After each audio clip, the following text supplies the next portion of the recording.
Welcome to MedTalks, your go-to source for health information and medical insights. I'm your host, Juvenava, and we are bringing you the latest in healthcare. Whether you're looking to understand the basics of wellness, gain practical tips for everyday health, or learn about community resources available to help you live a healthier and happier life, MedTalks has you covered. Join us on this journey to better health, and remember, a healthier you starts with a single conversation. Stay informed, stay healthy with MedTalks, where every talk is a step towards a better you.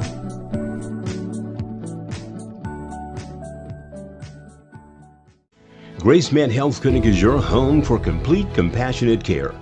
From medical visits to vision screenings, dental care, behavioral health support, and a fully equipped pharmacy, we're here to meet all your health needs. Our dedicated team of providers and staff work together to make every visit welcoming and stress-free. Because at GraceMed, you're not just a patient, you're part of our family. Call 316-866-2000 to schedule your appointment. GraceMed Health Clinic, compassionate care for all.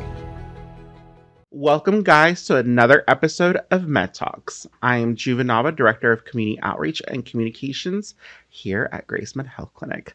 I am here with the incredible Jennifer Speer, our triage nurse at GraceMed. Welcome, Jennifer. Thank you, Juven. It's nice to be here. Good. I'm so glad that you were able to take some time to really meet with us, because this is an important topic that I honestly didn't even think about, the advanced directives. First of all, talk to me a little bit about yourself. Like, how did you start nursing? Where are you from? Things like that. Like, do a brief intro for people who don't know you. Okay. Well, I grew up in southwestern Kansas. My husband and I moved to this area about 20 years ago for his job. Mm-hmm. I kind of became a nurse by accident. Did you? I didn't know what I wanted to be when I grew up. Yeah. And I took a job at a nursing home until I could find something better. Okay. And I just instantly fell in love with it. So I've been in nursing for about 25 years now. Oh, gosh. I just want you to know that I came to Wichita because I wanted to be a nurse. I went to Newman University and I took my first science class. I was like, yeah, I'm good. I'm done. I can't do it. I'm just not that person. I just thought you were going to learn how to give shots and stuff like that. That's not what it is. So there's a lot more to it. There is. Yeah. When did you start GraceMed? I started in GraceMed in June, so I'm coming up on my 1-year anniversary. Oh, congratulations. Well, thank you. We're so glad to have you on the team. Talk to me a little bit more about healthcare advanced directives. Like, what exactly is it? Well, an advanced directive is a document that allows you to still have a say in your healthcare, even if you are no longer able to make your needs known. Okay. Why is that so important? Well, it's very important because I think most people know exactly how they would want their health care to be handled, but they don't realize that if they are under anesthesia or suffer an illness or injury that leaves them unable to convey those wishes, whether that's temporary or permanent, those decisions still have to be made. Okay. And without these documents, their loved ones just have to guess. So this is really not only a gift to yourself, but a gift to those loved ones, because then they know exactly what it is that you would want. Right. Because especially during these challenging times, like it has to be hard for families to make a decision and things like that. So at least this gives them some kind of idea of what the person wanted to do moving forward. Are there different types of healthcare advanced directives? There are. There are actually several different ones, but I'll touch on the most pertinent ones. The first one is a DPOA, or Durable Power of Attorney. That is where you name the person or persons that you would want to make these decisions on your behalf. A lot of people have a misconception that it automatically defaults to a spouse or a parent. In Kansas, that isn't true. And so it's really important that you specify who you would want to make these decisions for you.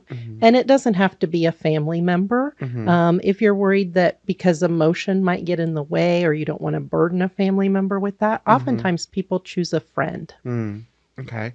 When you're talking about when you're planning these healthcare advance directives, is there a certain stage of life that you should be in when you're doing this, or should you just go ahead and get started? That's another misconception. It's Yeah. actually important for anyone over the age of 18 who's of sound mind and doesn't have a guardianship to complete at least a power of attorney for healthcare decisions. Because, and this is something that's hard for parents, once your child turns 18, technically they can completely exclude you from their health care. You can't call and check on things for them, make Very appointments. And so these directives allow you to do so should your child choose to name you. Okay. Is there any other misconception that people might have about these directives? I think a lot of times people think that by naming a DPOA, they're giving that person full authority over them. It is not a guardianship. Okay. And actually, these documents don't go into effect as long as you're able to make your own decisions. It only goes into effect if, for whatever reason, you can't make your needs known and decisions need to be made. Now, if you recover that ability to speak for yourself, then you become the captain of your own ship again. Gotcha. And the DPOA is no longer in charge. Okay. That's good to know. Yes. There might be some concern with people when they're planning their directives about how do I know if I have full control over it, or that it's my wishes are going to happen.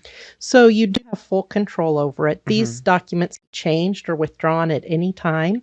You don't have to chase down old ones. If two people present, let's say at a hospital, with signed DPOA paperwork, whichever one has the most current date is the one that would be followed. And so the most important thing would just be, one, to finish the documents. Two, to make sure that the people involved in the decision making know that they're that person and know what your wishes are. The second kind of directive is called a living will. That's where you leave the directions for the person. It could be as specific as you want it to be. You don't have to have an attorney, so there isn't cost involved with this. You can get them free online. They just have to be notarized. Do you know where they can get them free online? Yes, the Wichita Ethics Committee has all of these free online. Now, one thing that is important is they do vary state by state. So it's important that you get the directives for the state in which you reside for them to be valid. Okay. You mentioned Wichita. Is there a website for people like in Topeka or in rural areas who live outside of the Wichita Health Ethics website covers the entire state of Kansas. So even if you don't live in Wichita, you can use their documents. Okay, perfect. That's good to know.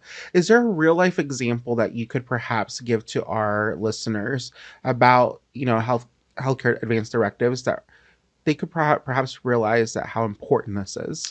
Absolutely. I'm going to use myself as an example. I didn't do healthcare directives till I was about 30 years old because I didn't know they existed. It was actually the doctor that I was working for that said, hey, you need to fill out this paperwork.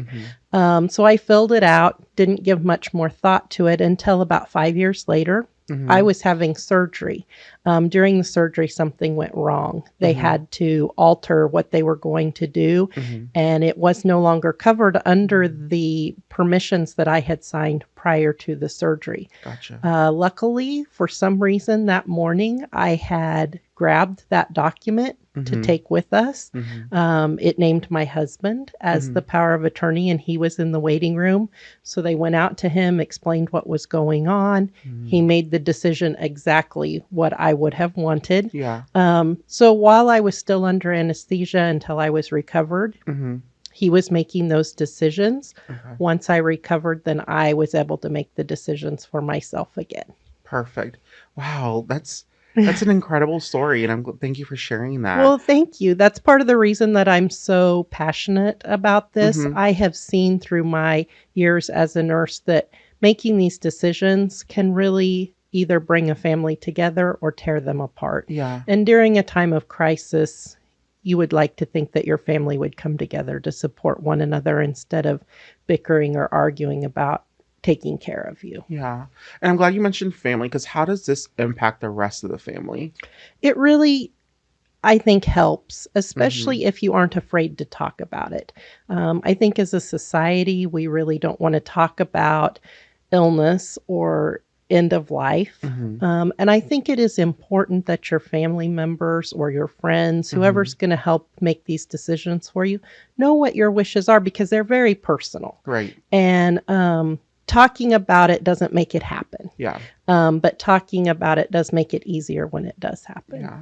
What are some key steps that people should take when they're planning their directives? So the first thing would just be to get the documents. Really think about who you think would carry out your wishes. For example, I'm very close with my mother. She's not my DPOA because I just don't feel like emotionally she would be able to do some of the things that I would want to have done. Good. And I say good because I'm glad you're bringing that up because yeah.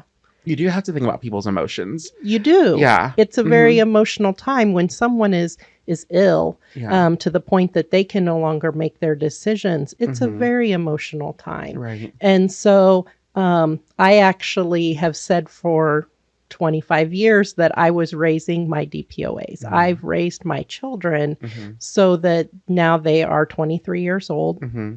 They are my DPOAs. It's just been a natural part of our family that they know what mom would want. Well, I'm glad you mentioned that.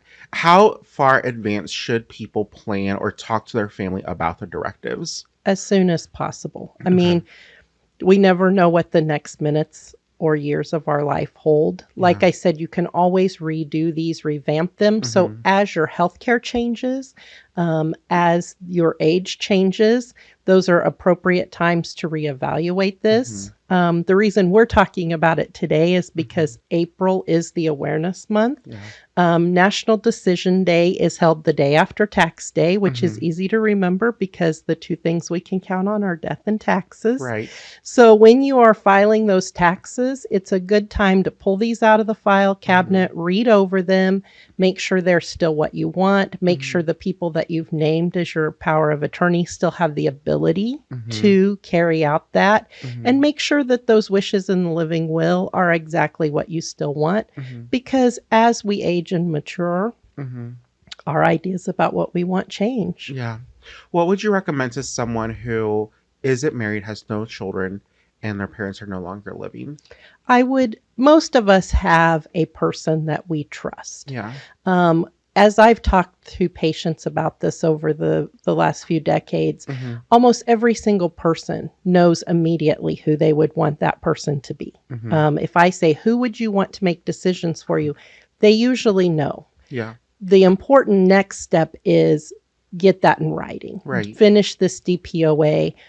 Because like I said, almost everybody knows who that person would be. They just need to, especially in an instance like that, make sure everybody else knows who that person is. Right.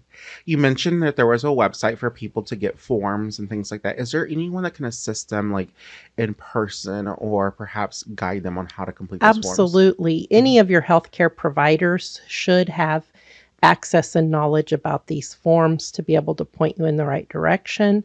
Banks notarize things. Hospitals often will notarize things.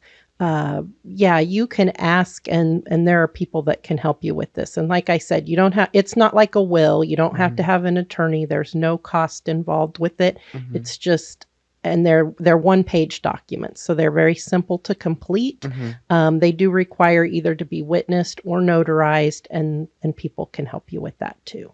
Oh, this is such great information, Jennifer. Thank you so much. Thank you. I honestly never thought about this at all. Like, I just was like, well, whatever happens, happens. But I'm really glad that you mentioned all this because I think a lot of people should know and need to know about this information. Before we end, I always like to ask every one of like our guests, where did your passion come from for what you are doing? Where did your heart come from for doing nursing and things like that? Well, I was one of those people that just always felt like I wanted to do something to change the world. And of course, as a young person, it was these visions of grandeur that certainly were not in Wichita, Kansas. But again, as I aged and matured, I felt like I can change the world, one kindness at a time. And nursing allows me multiple opportunities every day to just go that extra mile or really reach out to somebody that I feel like just needs to know somebody's on their side. So it's very selfish in a way, because I feel like sometimes I get as much out of it as they do. But I just really felt like what I do for a living needs to make a difference. Yeah. Well, you are changing the world, little by Thank little. you. And so I appreciate everything that you do and for spending some time to talk to us about, these important milestones that we need to think about. So thank you so much, Well, Jennifer. thank you for giving me the opportunity. Well, guys, thank you so much for listening to another episode of MedTalks. We will see you next time for another episode.